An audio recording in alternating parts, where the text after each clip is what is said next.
धड़के बार बार हो।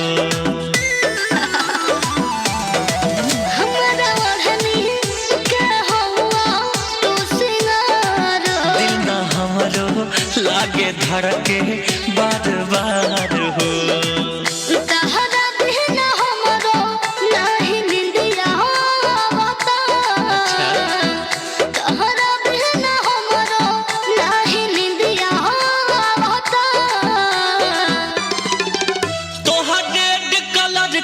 घघरा गोरी पागल बनावता, तोहर रेड कलर के घघरा गोरी पागल बनावता।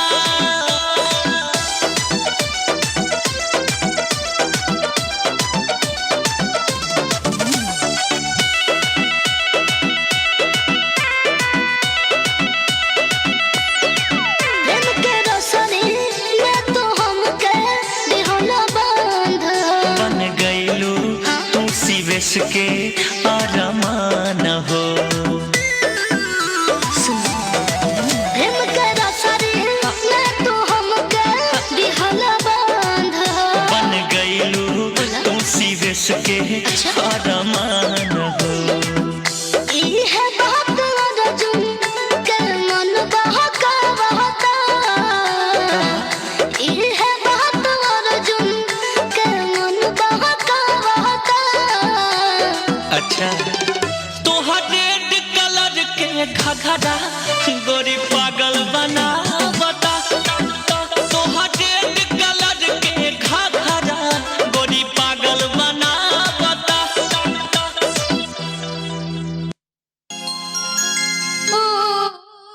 ধন্যবাদ প্রিয় দর্শকবৃন্দ, আপনারা দেখলেন সুন্দর আকর্ষণীয় গান, মঞ্চে ডান্স পরিবেশন করলেন মিস মুস্কান। তো আসুন পরবর্তী শিল্পী আসছে আপনাদের আনন্দ দিতে মঞ্চে।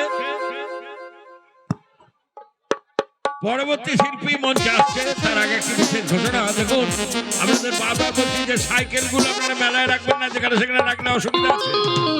আপনারা সাইকেলগুলো মেলায় যেখানে সেখানে রাখবেন না, খুব অসুবিধা হচ্ছে। আপনারা সাইকেলগুলো সাইকেল গ্যারেজে রেখে দেন, যেখানে সাইকেল গ্যারেজ করেছে সেইখানেই আপনারা সাইকেলগুলো রেখে দেন। তাহলে সাইকেলে কোনো ক্ষতি হলে কিন্তু কমিটি করতে হয় নাই, বারবার আপনাদের বলছি, আপনারা সতর্ক হয়ে যান। হ্যাঁ দেখেন আপনারা ভুল করে সাইকেল মেলায় রাখবেন না। তো আসুন এরপর এরপর এরপর মঞ্চে আসছে পরবর্তী শিল্পী। ঢুকতে দাও, ওটা আছে যে। এখন আসছে মিস পিউ।